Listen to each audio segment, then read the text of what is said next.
Selamat siang Bu, perkenalkan nama saya Aprilian Kristina Gule. Saya ingin menjelaskan tentang teori sistem perkemihan. Sistem perkemihan merupakan suatu sistem urinaria adalah suatu sistem tempat terjadinya proses penyaringan darah sehingga darah bebas dari zat-zat yang tidak dipergunakan oleh tubuh dan menyerap zat-zat yang masih dipergunakan oleh tubuh. Adapun fungsi ginjal yaitu satu, mengatur volume air atau cairan dalam tubuh. Kedua, mengatur keseimbangan osmotik dan mempertahankan keseimbangan ion yang optimal dalam plasma atau keseimbangan elektrolit. Selanjutnya, mengatur keseimbangan asam basa cairan, tubuh ekresi, dan sisa hasil metabolisme.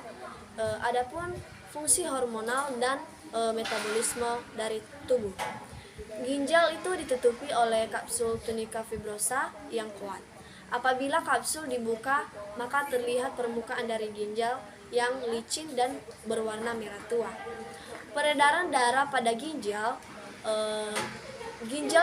mendapat darah dari arteri renalis, merupakan cabang dari aorta abdominalis yang bercabang yang mempunyai percabangan arteria renalis. Persyaratan pada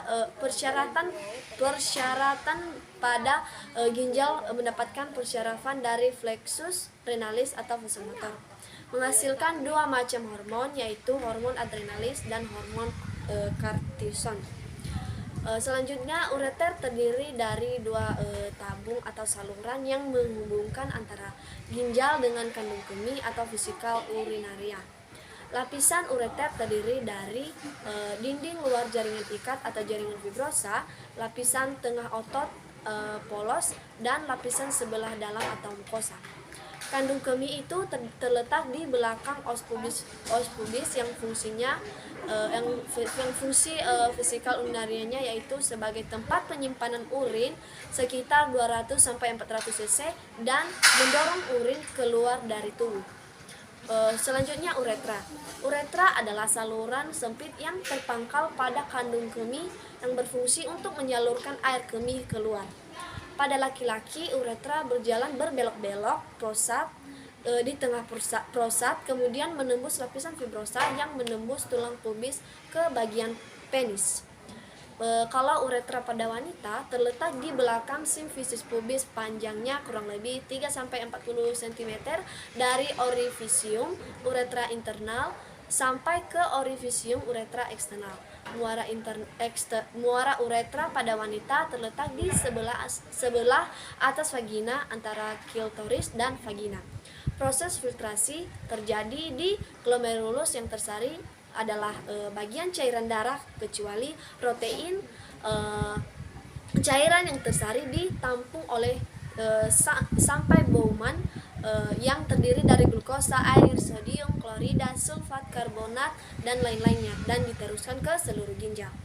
Lanjut pada proses reabsorpsi merupakan proses penyerapan kembali sebagian besar dari glukosa, sodium, klorida, fosfat, dan beberapa ion karbonat. Dan darah masuk ke dalam nefron, dan darah mengandung glukosa, garam, protein, dan urea.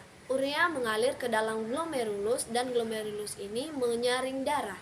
Setelah darah disaring, dia melepaskan zat-zat yang tidak dibutuhkan oleh tubuh seperti glukosa, air, dan garam, dan sebagian garam diserap kembali ke dalam aliran darah dari tubuh setelah itu cairan yang dari glomerulus mengalirkan melalui tubuh, dan di lengkungan Henle terdapat air dan garam dipompa keluar dari tubuh dan mendapatkan urin lebih pekat, dan tubul konstruktif distal mengandung air dalam urin dan disalurkan mengumpulkan urin. Urin dari nefron menggabungkan lalu mengalir ke relvis renal. Setelah itu darah disaring meninggalkan nefron lalu masuknya ke dalam vena renal, dan zat sisa dan air membentuk urin di dalam kandung kemih.